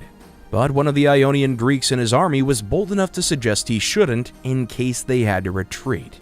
Thankfully, Darius agreed and ordered the Ionian Greeks to wait by the bridge for 60 days. Before launching his attack on the Scythians, Darius sent an envoy to the Scythians demanding their surrender. They declined his demand. Instead, they united their tribes and formed 3 armies. However, instead of confronting the Persians in battle, the Scythians engaged in a half-hearted guerrilla warfare, evaded the Persian army, and lured them deeper into Scythian territory. Every time the Persians came close, the Scythians would switch routes and take them on another wild goose chase to nowhere. Over time, it became clear that the Scythians had no intention of fighting the Persians, and it was frustrating for Darius because there were no buildings within the Scythian territory to destroy. No cities to sack, and no spoils to forage as supplies for his troops. They were running out of resources. When they reached the Oris, modern-day Volga River, Darius set up camp and sent a strongly worded message to Idanthyrsus, king of the Scythians. "What is this extraordinary behavior? Why do you keep on running away when you could do something different? For instance, if you think you have the ability to resist my power, then stop this aimless wandering. Stay in one place and fight. But if you recognize that you are weaker than me, you can still stop running. Come and discuss terms with me instead, acknowledging me as your master with gifts of earth and water." By earth and water, Darius meant that they should surrender. But Idanthyrsus responded that he had no plans to surrender, and he was also not interested in fighting either. And the reason was because he had no buildings, no cities, and no farmlands to lose.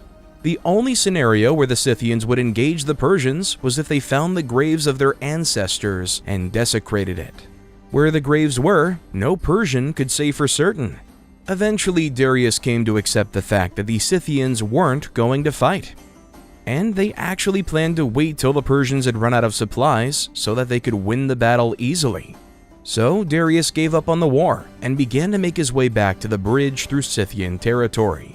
Meanwhile, the 60 days were up, and the Scythians had actually gone ahead of the Persians to speak to the Greeks at the bridge. They tried to convince the Greeks to destroy the bridge and free themselves from Persian rule. The Greeks deliberated what to do between themselves and eventually agreed to follow the advice of Hystaius of Miletus, who was against destroying the bridge. Instead, they pretended to destroy parts of the bridge that the Scythians could see, while encouraging them to return to finish off the Persians. The Scythians believed them and left.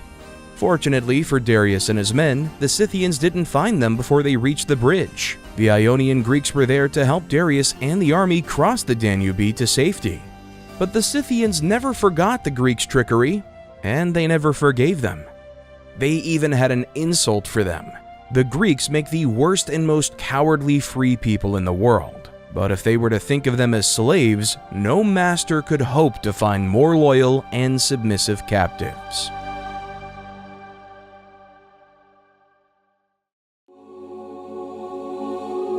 Before the King of Kings tried and failed to conquer Scythia, his conquest had brought parts of Libya under his control. Herodotus traveled to and saw these parts in 440 BC. He would have been 44 years old at the time. He wrote of the first Libyan groups to emerge from Egypt. They were called the Automachidae, and they followed Egyptian customs but wore Libyan attire. During their marriage ceremonies, their young women would parade themselves before their king, and the one the king liked the most slept with him that night. Their territory spanned from Egypt to a bay named Plinus. But if you continued westward, you'd find another Libyan tribe, the Machles, who lived around Lake Tritonus. And next to the Machles were the Aussi. They also lived around Lake Tritonus like the Machles, but the river Triton divided the two tribes. While the Machles grew their hair long at the back, the Aussi did the same, but at the front. The Aussi celebrated a festival to the glory of Athena once a year, where the unmarried young female tribe members would divide into two groups and fight one another with sticks and stones. This is how they fulfilled their ancestral duties to their native goddesses, the one the Greeks called Athena.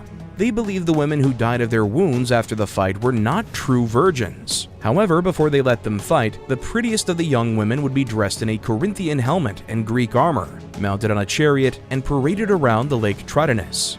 The Aussi led a very promiscuous lifestyle. Rather than forming couples or getting married, they had sex freely with whoever they wanted within the tribe. If a female tribe member got pregnant and gave birth to a child, all the male tribe members would gather on the baby's third month, and the man that the child resembled the most was considered the father. West of the Triton River and next to the Aussi was a Libyan tribe called the Maxes, who cultivated the land and owned houses. They shaved their hair off the left side of their heads but would let it grow long on the right side. They also smeared ochre on their bodies.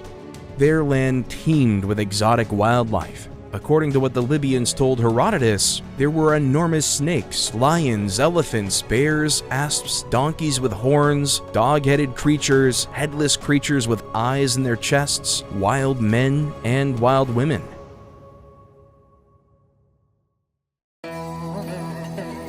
Now, the successful conquest of Libya would not have been possible if the Persians didn't have a man named Megabazus. Megabazus was King Darius's most respected general.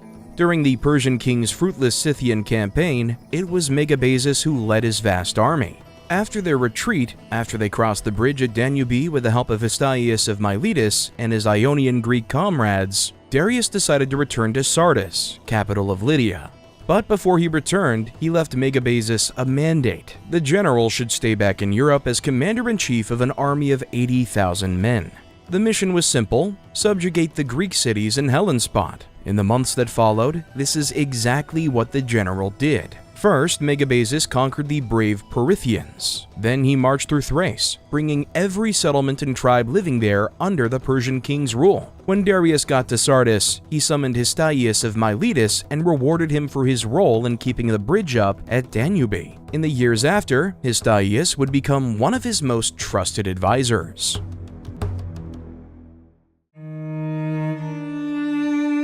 After the victory over the Perithians, Megabazus dispatched a delegation of 7 prominent Persians to Macedonia. Their mission was to demand earth and water for King Darius. They wanted Macedonia to surrender. When they arrived at Macedonia, the king, Amyntas, granted them what they wanted and afterwards hosted a banquet for them. When the Persians were well fed and drunk, they scolded the Macedonian king for not offering them concubines and wives in accordance with Persian customs. Now, this was against Macedonian customs. Women weren't allowed to sit with men at the dinner tables. However, Amyntas agreed because he'd already offered earth and water to Darius. Women were provided for the drunk Persians, and they immediately began touching the women inappropriately. King Amyntas was maddened but refused to intervene.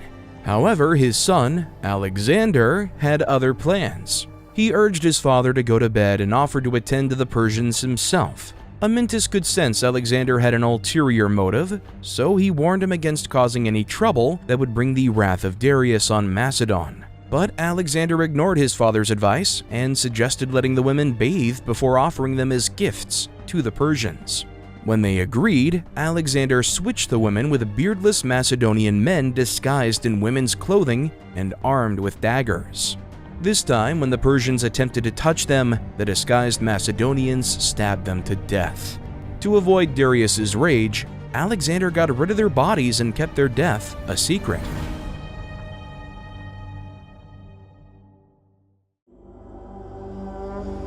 Meanwhile, Megabazus had grown suspicious of Histaius. Darius was too fond of the Greek. The Persian king had given the Thracian land of Mycerinus to him as a gift, and now Histaius had begun fortifying it.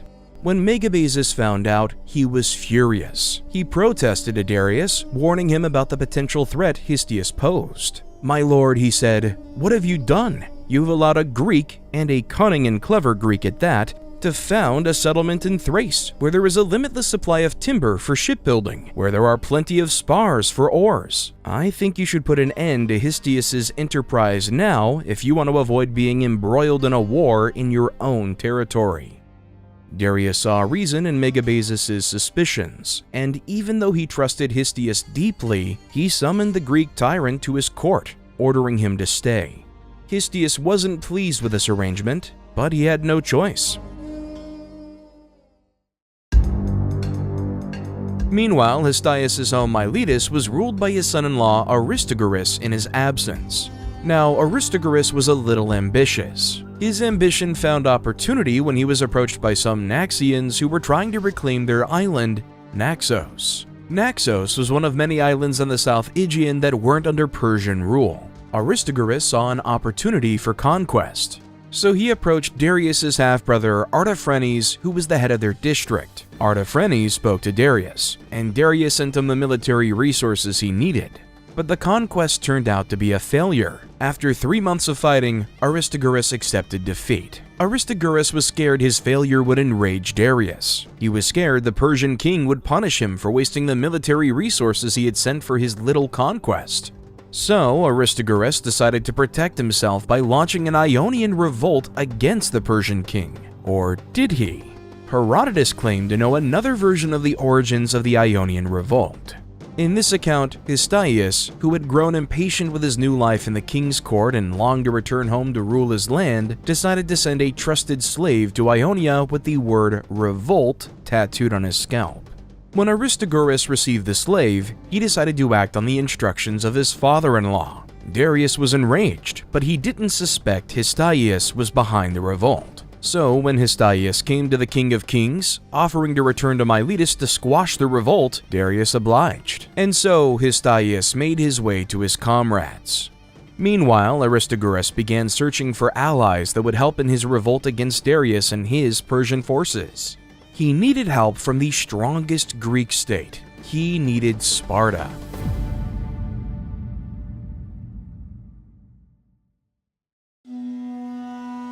When the Ionians revolted against Persia, Cleomenes was king of Sparta. But Cleomenes should never have been king. The only reason he even existed was because his father, the Spartan king Anaxandritus, was forced to take a second wife when his first wife couldn't bear him a child. Unfortunately for Anaxandritus, after he took that second wife and after she had conceived Cleomenes, his first wife got pregnant also and gave birth to a son, Dorius. After Dorius, his first wife got pregnant again with Leonidas, and immediately after that, Cleombrotus. 4 sons in total from his first wife, a woman everyone had thought was barren.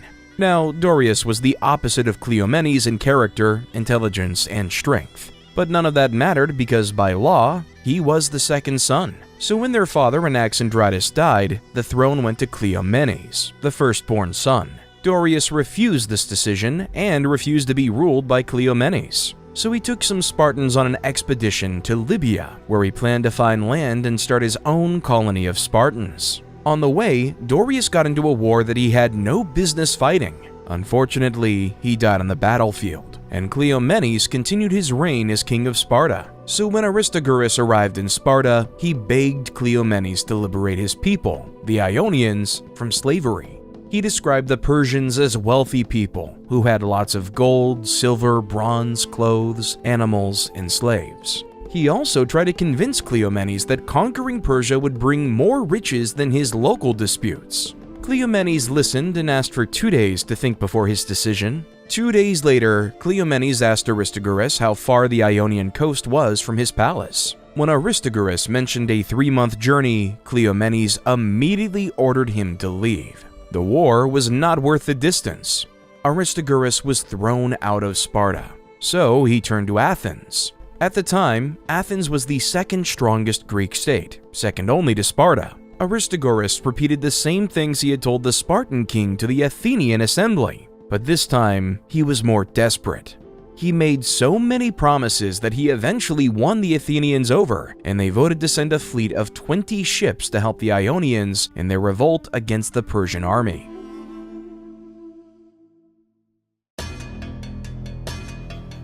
As the Ionian revolt grew, so did her allies. Smyrna, Ephesus, and Byzantium all joined in attacking Persian garrisons in the region. In 498 BCE, a combined force of Ionian cities descended upon Sardis, capital of Lydia. It had been a stronghold of Persia ever since Cyrus deposed Croesus. The Persian forces in the city fought hard against the Ionian rebels but had to retreat to the city's central citadel, where Artaphernes and his Persian forces succeeded in holding off the Greek attackers. Eventually, Aristagoras and his Ionians realized they couldn't capture the city, so they chose to burn the city to the ground. And this was it. This was what pushed Darius to the edge, enraged him, and made him vow to crush Athens for aiding the revolt. This was what triggered Greco-Persian wars, the Battle of Marathon, the Battle of Plataea, and Salamis. This was the beginning of the war that Herodotus was born into, a war that would turn the tides against the Persians in favor of the Greeks.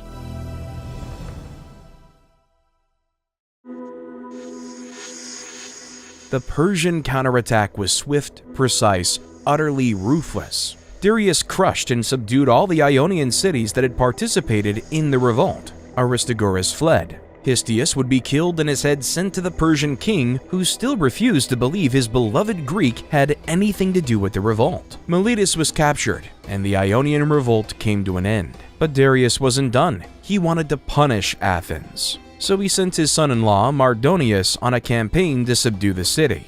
However, Mardonius faced a stunning failure as 300 ships from his fleet got destroyed in a storm off the coast of Mount Athos.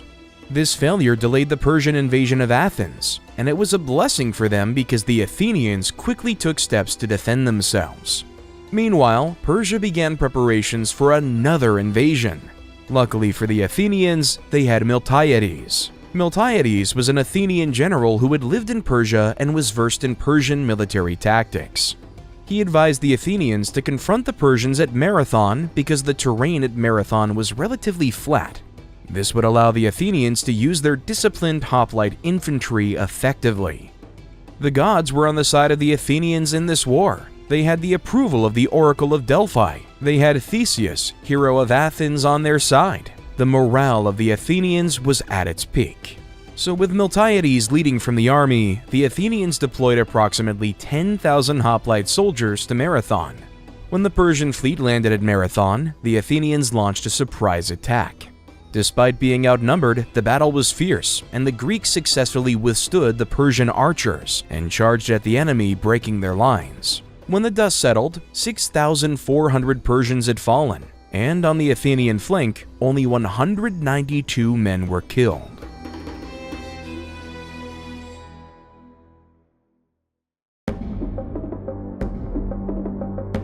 Ships, horses, supplies, transport vessels, Darius's rage knew no bounds as he fumed at the defeat he suffered at Marathon and prepared for yet another attempt on Athens. The 3 years that followed the Battle of Marathon saw the entire continent of Asia in turmoil as they raced to meet the heavy demands that Darius imposed on them. The King of Kings wanted revenge, but the situation was about to get more complex, because in the 4th year of his preparation, Egypt also revolted against the Persian Empire.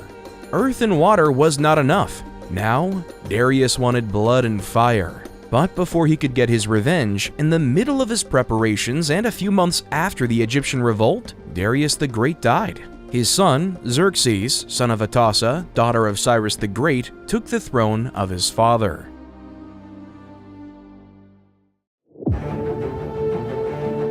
Xerxes couldn't find a reason to continue his father's vendetta against the Greeks. Make no mistake, he squashed the Egyptian revolt, reducing them to a worse state of slavery than what they had experienced under Darius. But with the Greeks, he was hesitant. He was aware of the difficulties his father had faced, and the defeat at the Battle of Marathon was still fresh on everybody's mind. But Mardonius, his cousin and most trusted advisor, wanted the war. He tried and eventually succeeded in convincing Xerxes to continue Darius's war on the Greeks. Meanwhile, the Greeks formed a coalition of city-states. Everyone from the Spartans to the Athenians to the Thebans and Thespians, it was a united Greek front. They decided to stop the Persians from entering Greece by defending the pass of Thermopylae. It was a narrow coastal passage between the mountains and the sea. By forcing the Persians to wage war with them at this narrow pass, their vast army meant nothing. King Leonidas of Sparta was chosen to lead the Greek forces. 7,000 Greek hoplites and 300 Spartans under Leonidas defended that pass. Before the war began, Xerxes recognized how small the Greeks were and sent emissaries to Leonidas, giving them one last chance to surrender. More specifically, he asked them to surrender their weapons. But King Leonidas replied to the Persian king, "Come and take them." The Battle of Thermopylae lasted for 3 days. And for those 3 days, the Greeks held back the Persian advance with Leonidas and his 300 Spartans at the forefront of the offensive defense. Ephialtes was a local sheep herder who lived around Thermopylae and during the historical battle. He was Greek. Unfortunately, he was also a self-serving coward. The pass of Thermopylae was not the only way into Greece. There was a secret mountain path that led behind Greek lines, but Ephialtes revealed it to the Persians. He guided them through the path, hoping his act of betrayal would make Xerxes look kindly on him and reward him. Ephialtes got his reward, not from Xerxes, but from his fellow Greeks whom he betrayed. Much later, they hunted him down and killed him for his treachery. Using the mountain path, the Persians now surrounded the Greeks and the Spartans, flipping the odds of the battle in their favor. When Leonidas saw this, he ordered his Greek allies to retreat.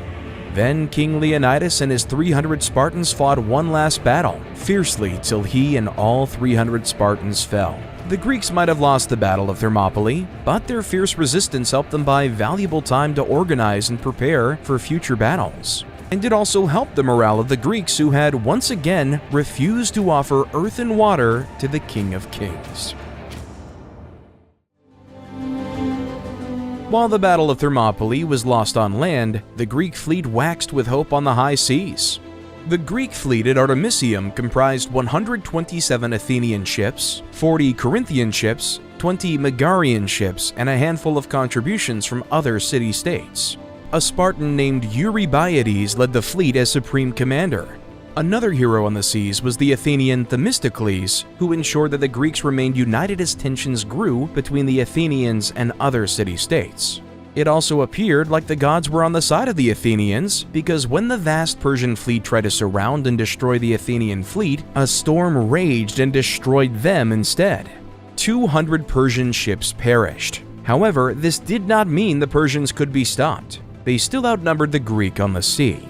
Themistocles knew that he could only hold off the Persians for so long. He knew that a Persian invasion was inevitable. He knew it was only a matter of time before the Persians raided Athens. And if that happened, if Xerxes gave Darius his revenge by spilling Athenian blood, then the spirits of the Greek would be defeated, and battles would be lost before they began. So he made a difficult decision. Themistocles evacuated every living thing from Athens. He emptied out the city and moved the citizens to the island of Salamis, far away from the conflict.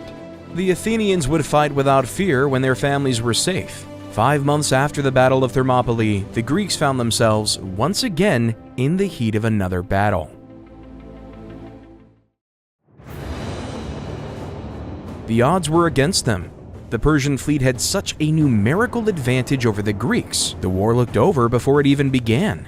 But Themistocles had a strategy to level the playing field. Like always, he had to play to Greek advantage. And to do that, he planned to use the narrow waters of Salamis Straits to diminish the numerical strength of the Persian navy. The Persian ships were large and difficult to maneuver. The Greek ships, on the other hand, were the opposite, much smaller, much more nimble. They were called triremes. In battle, Themistocles and the Greek fleet feigned a retreat and lured the Persian ships into the narrow straits. In the strait, and as predicted, the Persian ships were trapped and disorganized. They couldn't use their numerical superiority to their advantage. So the Greeks exploited this chaos and cut through them like a hot dagger through cheese. The result was a devastating defeat for the Persian navy. The Greek could see their victory peaking above the horizon, but the war was still far from over. After the defeat at Salamis, Xerxes returned to Persia and left Mardonius in command of the remaining forces in Greece. General Mardonius moved south to occupy Athens. Thanks to Themistocles' foresight, the city had already been deserted, and the Athenian population had taken refuge on the nearby island of Salamis. But the Greek were not naive. They knew as long as the Persians continued to stay on their continent, they remained a serious threat to Greek freedom. The war wasn't over. So they formed new and stronger alliances between city-states. Sparta took the lead of this alliance, and Pausanias, a Spartan general, was appointed as the overall commander of the Greek forces. Winter was approaching. On the Persian front, General Mardonius knew that a winter campaign against the Greek forces on their land would be disastrous.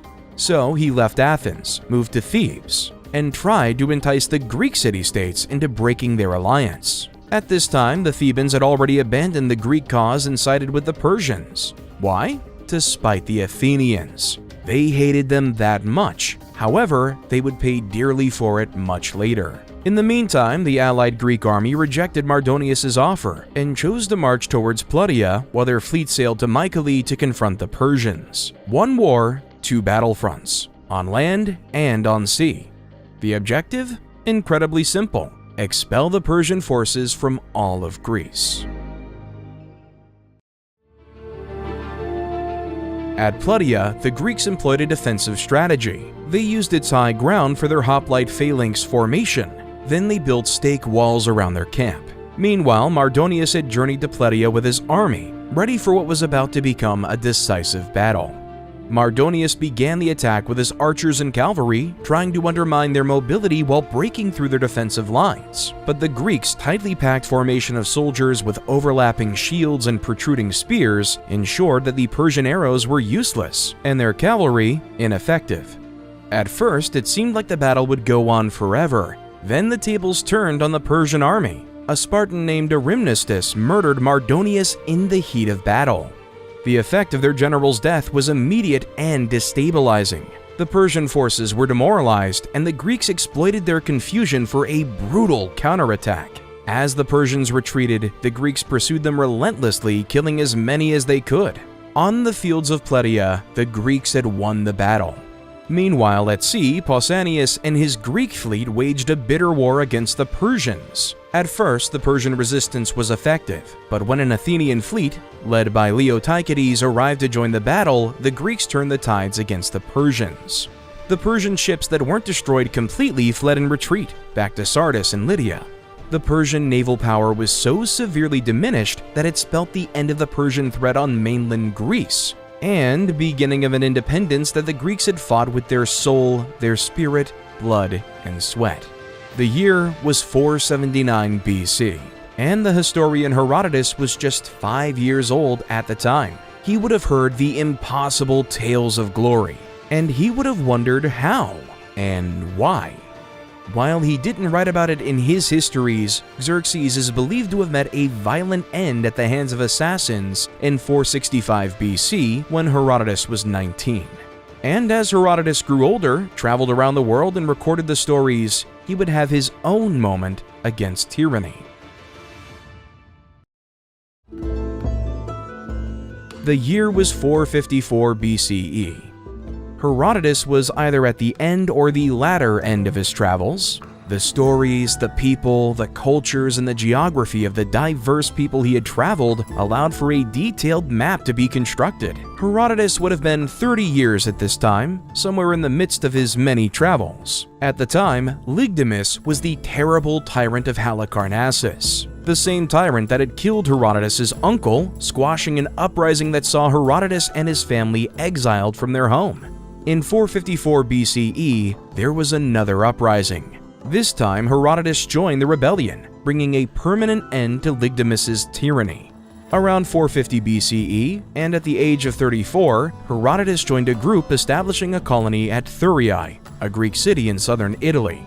He spent his later years in Thurii working on his Histories. Historians believe he also spent some time in Athens. If you existed during his time, you would have heard it from the mouth of the man himself as you stood in the midst of a Greek crowd in awe. It's also possible that if you lived in Olympia during the time Herodotus visited, you could have rubbed shoulders with the father of a young boy named Thucydides. Historians say that as Herodotus recited his work, Thucydides burst into tears, and Herodotus told the boy's father, quite prophetically, "Your son's soul yearns for knowledge." Thucydides would grow up to become one of the most important historians of antiquity, whose rigorous and systematic approach was heavily inspired by the methodology and style of Herodotus. After Thucydides, thousands of historians have followed in his footsteps, looking up to Herodotus as the first true historian. Sometime between 425 and 413 BCE, Herodotus died, leaving behind a legacy that has endured beyond 2 millennia to this very moment.